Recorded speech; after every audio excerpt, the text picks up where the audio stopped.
سورۃ الاعراف آیت نمبر 77۔ اعوذ باللہ من الشیطان الرجیم، بسم اللہ الرحمن الرحیم۔ ہم پچھلی آیتوں میں قوم سمود کے بارے میں پڑھ رہے تھے کہ انہیں جو منع کیا گیا تھا کہ اونٹنی کو بری نیت سے نہ چھیڑنا، تو باقاعدہ آپ کو 77 آیت میں کلیئر ہو جائے گا کہ فَعَقَرُوا النَّاقَةَ، انہوں نے مار ڈالا، انہوں نے اس کی کونچیں کاٹ دی، ناکا کی، اونٹنی کی، وَعَتَوْا عَنْ أَمْرِ رَبِّهِمْ، اور سرکشی کی، نافرمانی کی اپنے رب کے حکم سے، وَقَالُوا، اور کہا انہوں نے، یا صالح، یعنی آپ کو یاد ہوگا کہ ہم قوم سمود کے بارے میں صالح علیہ السلام وہاں نبی بھیجے گئے تھے اور انہوں نے ان کو اللہ کی آیتوں سے بھی بڑا سمجھایا، لیکن آپ دیکھ لیں کہ ڈھٹائی کی انتہا کہ انہوں نے کہا کہ اے صالح، ائتنا، لے آؤ ہمارے پاس، بیما تعیدنا، ساتھ جو تم وعدہ دے رہے ہو ہم سے، یعنی عذاب کا، ان کنت من المرسلین، اگر ہو تم، اگر ہیں آپ مرسلین میں سے، رسولوں میں سے، تو اے صالح آپ کو عذاب لے آئیے۔ اور پھر اللہ فرما رہے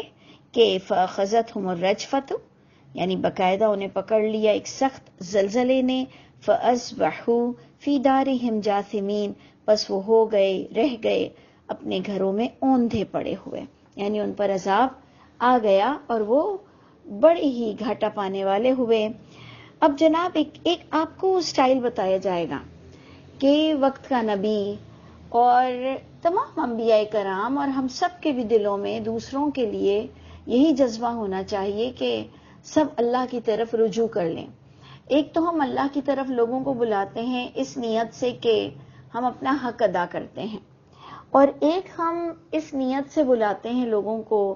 اللہ کی طرف کہ اللہ ہم سب آگ کے عذاب سے بچ جائیں اور جنت کے مستحق ہو جائیں۔ تو آپ دیکھیں گے کہ انبیاء کرام کی اولین ترجیح ہوا کرتی تھی کہ وہ چاہتے تھے کہ کوئی بھی جہنم میں نہ جائے۔ تو اللہ فرماتے ہیں، جو ان کا ایک انداز ہے صالح علیہ السلام کا، کہ فَتَوَلَّ عَنْهُمْ، پس وہ مڑے صالح علیہ السلام، انہوں نے رخ پھیرا ان تمام برباد لوگوں سے، وَقَالَ، اور انہوں نے بڑا افسردگی سے کہا کہ یا قومی، اے میری قوم، لَقَدْ أَبْلَغْتُكُمْ، البتہ یقیناً،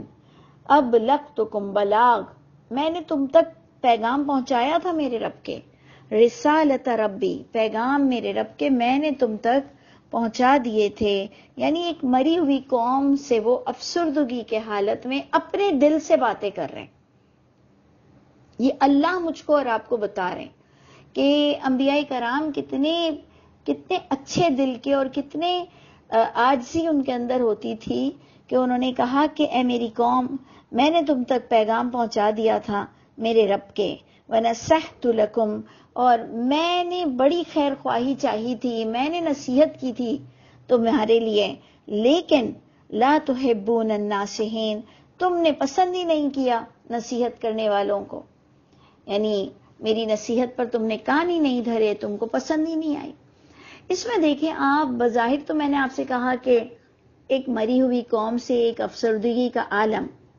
لیکن اس میں آپ دیکھیں تو صحیح کہ کتنے پہلو آشکار ہو رہے ہیں کہ ایک نبی اپنی امت کو بچا نہیں سکتا، نبی کے کوئی واسطے وسیلے سے بھی کوئی لوگ بچ نہ سکے۔ یعنی آپ غور کریں کہ ایک نبی زندگی میں اپنی امت کو بخشوا نہیں سکتا، بچا نہیں سکتا اللہ کے زلزلے سے، تو آپ سوچئے کہ آخرت میں کوئی بھی نبی اپنی امت کو آگ سے کیسے نکال سکے گا، یا آگ میں جس کا فیصلہ ہو جائے جانے کا، یا جس کا کوئی فیصلہ سزا کا ہو جائے، تو نبی کیسے بچا سکیں گے؟ سوچئے گا، ضرور سوچئے گا، کیونکہ اگر ہم نے اس میں غلط سوچا تو ہم پھر شرک کے دہانے پر چلے جائیں گے۔ تو اللہ تعالی ہم سب کو بھی نصیحت کرنے والا اور نصیحت لینے والا بھی، یعنی ہم ایک ہی وقت میں شاگرد بھی ہیں اور ایک ہی وقت میں اگر ہم کسی کو تک بات بھی پہنچاتے ہیں، داعی کا کام کرتے ہیں، لیکن نصیحت لینا ہم سب کی ہمیشہ ذمہ داری رہے گی، اور اللہ تعالیٰ ہمیں ہر طرح کے تکبر سے بچا لے کہ جو ہمیں لگتا ہے کہ ہم میں برائی نہیں، تو اللہ تعالیٰ آپ ہی عالم الغیب ہیں، آپ ہی بہتر جانتے ہیں۔ پروردگار ہم سب کو مومنوں والی کوالٹی نصیب فرمائیے۔ اب اس کے بعد اگر آپ آگے دیکھیں گے تو لوط علیہ السلام کا قصہ، اور وہ بھی سورہ اعراف میں، جس نوعیت سے تمام انبیاء کرام کی امتوں کے معاملات آپ کو دکھائے جا رہے ہیں کہ نبی آیا، اس نے کوئی اپنی ذات کی طرف لوگوں کو نہیں بلایا، ہر نبی نے اللہ کی کتاب کی طرف لوگوں کو بلایا۔ اور آج ہم جھگڑے میں پڑ چکے ہیں کہ نبی کی ذات پر ہم لڑتے رہتے ہیں اور ابھی بھی ہمارے فیصلے نہیں ہوئے کہ نبی کی ذات کیا تھی۔ تو جناب آپ دیکھ لیں کہ نبی کبھی اپنی ذات کی طرف نہیں بلاتے ہیں، نبی اللہ کی بات کی طرف، آیتوں کی طرف بلاتے ہیں۔ اور اب ہم سورہ اعراف میں جو ایک فارمیٹ تھا کہ نبی بلاتے ہیں، پھر جب ایک ٹائم لیمٹ ہوتا ہے، ایک ڈھیل دی جاتی ہے، اور اس کے بعد بھی جب وہ سدھرتے نہیں ہیں قوم تو ان کو ایک وقت مقرر پر تباہ کر دیا جاتا ہے۔ یعنی یہی آپ کو فارمیٹ اور یہی آپ کو سینٹرل آئیڈیا ملتی چلی جا رہی ہے اپنے لیے، کہ میں اور آپ بھی ایک ڈھیل کے اندر ہیں، اور اللہ تعالیٰ مجھ کو اور آپ کو سدھرنے والا بنا دے۔ جب اللہ کا عذاب آئے گا تو کوئی ٹال نہیں سکے گا۔ تو لوط علیہ السلام کے بارے میں ہم آیت نمبر 80 سے دیکھتے ہیں کہ وَلُوطَ، اور لوط علیہ السلام کو جہاں بھیجا گیا، اس قول لقومہ، جب کہا انہوں نے بھی اپنی قوم سے کہ اتأتون الفاحشہ۔ اب جناب ہم نے تمام نبیوں کی قوم کو فوکس کیا کہ وہ کس چیز اور کس جرم میں مبتلا تھے۔ تو لوط علیہ السلام کی قوم بڑی نون بھی ہے قرآن میں کہ وہ فحش کرتی تھی، بے حیائی کرتی تھی، اور بے حیائی کو بھی کھولا گیا کہ کون سی بے حیائی کرتی تھی، لیکن اللہ تعالیٰ فرما رہے ہائٹ پر انتہائی بے حیائی کرتی تھی کہ ما سبقکم بہا، نہیں تم سے پہلے کسی نے سبقت کیا ایسے کام کا۔ یعنی اللہ کا کہنا ہے کہ اس سے پہلے تو کبھی ایسا کام نہیں ہوا جو قوم لوط نے کیا، من احد من العالمین، کوئی ایک بھی جہان والوں میں سے۔ تو ہم جاننا چاہتے تھے کہ اللہ تعالیٰ جی وہ کیا کرتے تھے، تو آیت 81 میں ہمیں ملتا ہے کہ انکم لتأتون الرجال، یعنی باقاعدہ ہمیں دلیل ملتی ہے کہ بے شک تم آتے ہو مردوں کے پاس شہوت سے، من دون النساء، عورتوں کے علاوہ۔ یعنی باقاعدہ کمپیریزن بتایا گیا کہ جو شہوت ایک میاں بیوی کی ہوتی ہے وہ تم مرد کے بارے میں انٹرسٹڈ ہو، جس کو ہم گیز بھی کہتے ہیں اور جس کو بہت کچھ بھی کہا جاتا ہے، لیکن ہمارے پاس کلیئر ایک یقینی کیفیت آ گئی کہ یہ آج بھی ہمارے دور میں ہو رہا ہے، اور یہ اس وقت جسے اللہ نے بڑا ناپسند کیا، اللہ نے کہا ایسا تو کام کسی نے نہیں کیا۔ یعنی یہ انٹینسٹی آپ کو بتائی جا رہی ہے، شدت بتائی جا رہی ہے ان لفظوں میں۔ اگر آپ اور میں عربی کو بیسک جانیں، بیسک، کہ اس آیت میں ایک انٹینسٹی اور ایک شدت بتائی جا رہی ہے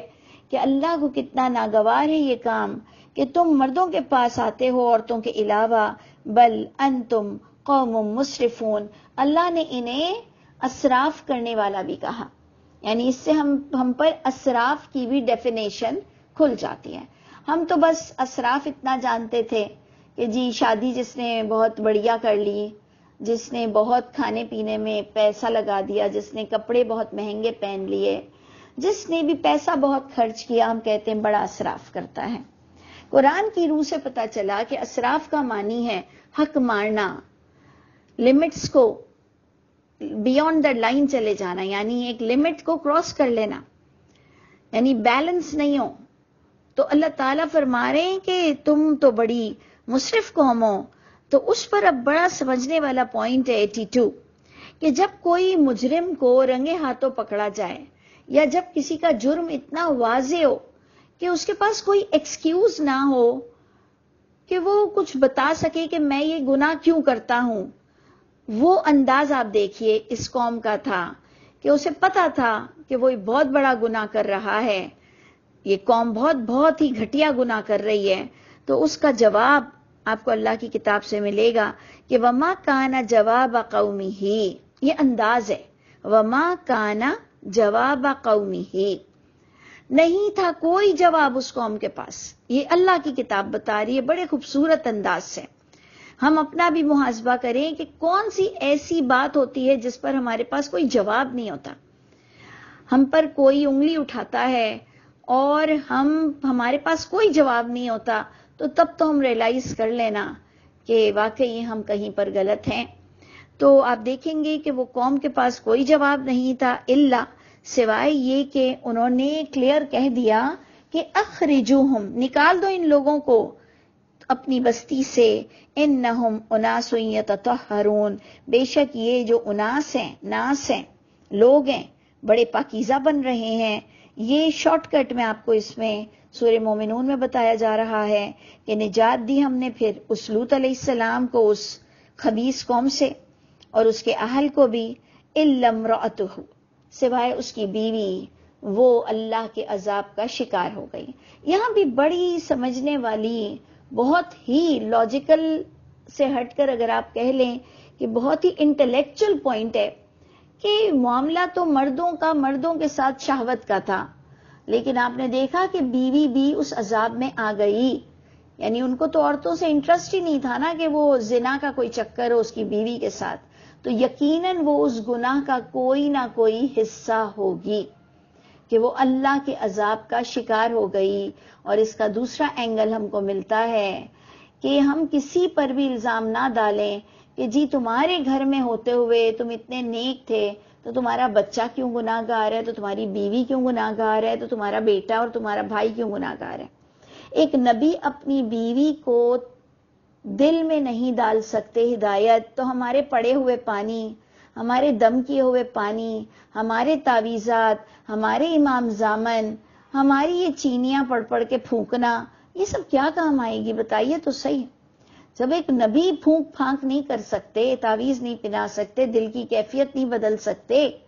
کیونکہ دل کی کیفیت کے بدلنے کا معاملہ تو اللہ اور بندے کے درمیان ہے. سوچئے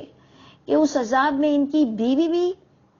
اس کو بھی اللہ نے رون ڈالا. ایک نبی بچا بھی نہیں سکتے ہیں زندگی میں اپنی بیوی کو، تو آخرت میں